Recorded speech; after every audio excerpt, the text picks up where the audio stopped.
Opening the Road, Victor Hugo Green and His Green Book, by Keila V. Dawson, illustrated by Alana Harris. Victor Hugo was tired of hearing no. Victor loved freedom of driving on the open road, but too often the road was close to him. It was like this for most black people in the United States. When he and his wife Alma traveled from New York to Virginia to visit family, they risked turning away, yelled at, even hurt. Black motorists were told no food, no vacancy, no bathroom for black people. White American travelers could stop at any roadside restaurant, hotel, restroom, but black Americans had to pack cold food, blankets, and pillows for sleeping in the car and make do toilet. In southern states, Jim Crow laws kept black and white Americans apart. No drinking from the same water fountain, no walking through the same door, no sitting together, and the separate black spaces were always second class if they existed at all. On road trips with nowhere safe to stop and stay, black motorists often drove at night, all night. If they had an accident, ambulances and hospitals refused to help them. If they were lucky, they could find a black funeral director to bring them to a hospital. But there wasn't always a hospital nearby that treated black patients. Up north and out west, black drivers feared getting lost or having a car trouble in the wrong town at the wrong time. At sunset, sundown town, the sound of a siren or white man's wave signaled, "Leave now." Even in Victor's home state of New York, where there were anti-discrimination laws, many restaurants, businesses, schools, and parks did not welcome black people. One day, Victor read a Jewish newspaper with information about Jewish open hotels, vacations, resorts in New York. He discovered a guide for Jewish people with a list of stores that sold kosher food. In the 1930s, Jewish Americans couldn't go everywhere they wanted to either.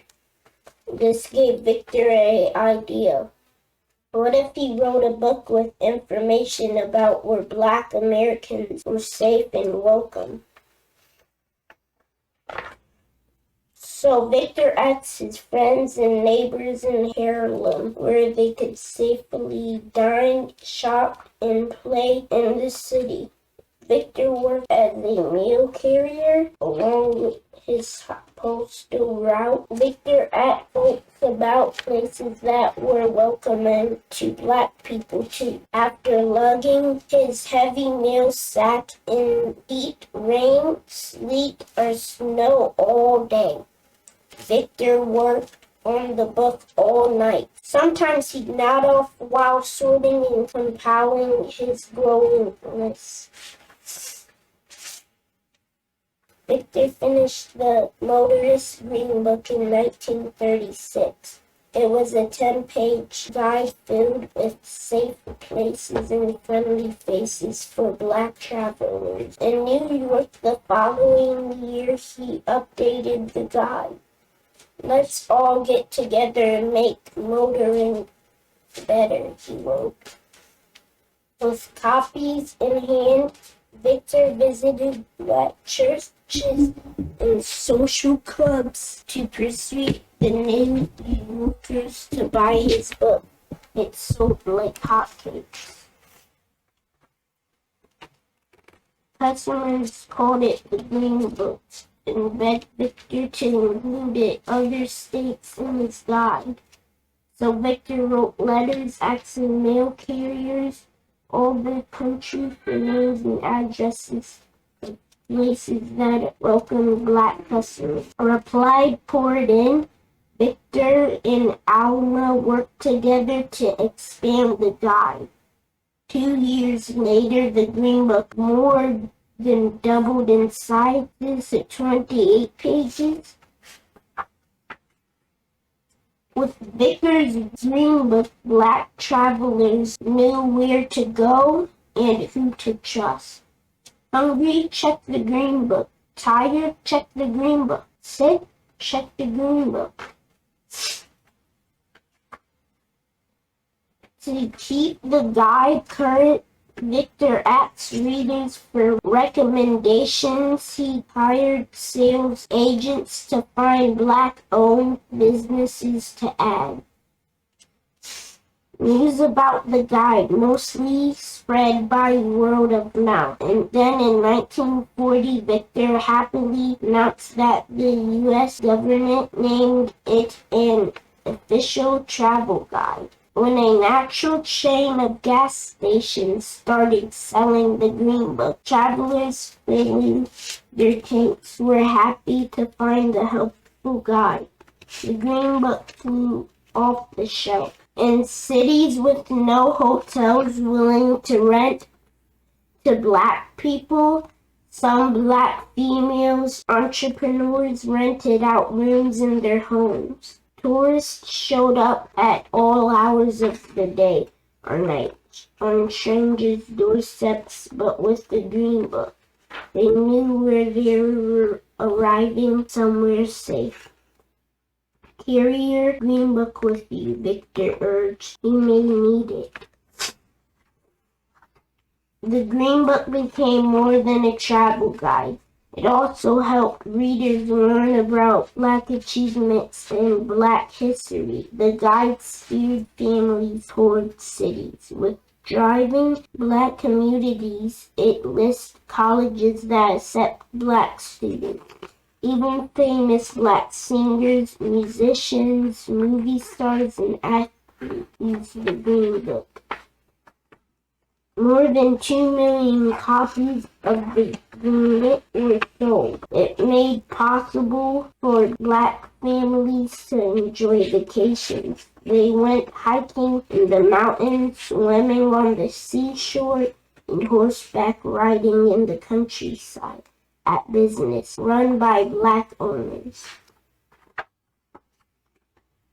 In the 1950s and 60s, black Americans were also marching, staging sit-ins, and sitting with white allies on segregated buses and restaurants. They were building a civil rights movement to protest the racial inequality. Victor dreamed of a day when black citizens wouldn't need the Green Book at all. When we, as a race, will have equal opportunities and privileges in the United States. When some states stop sparing black, white, and white travelers on trains, on buses, and in airports. Fewer copies of the Green Book sold.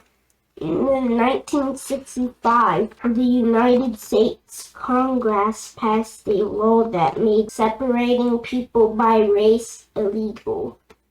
The 1960 and 67's Green Book was the last edition published.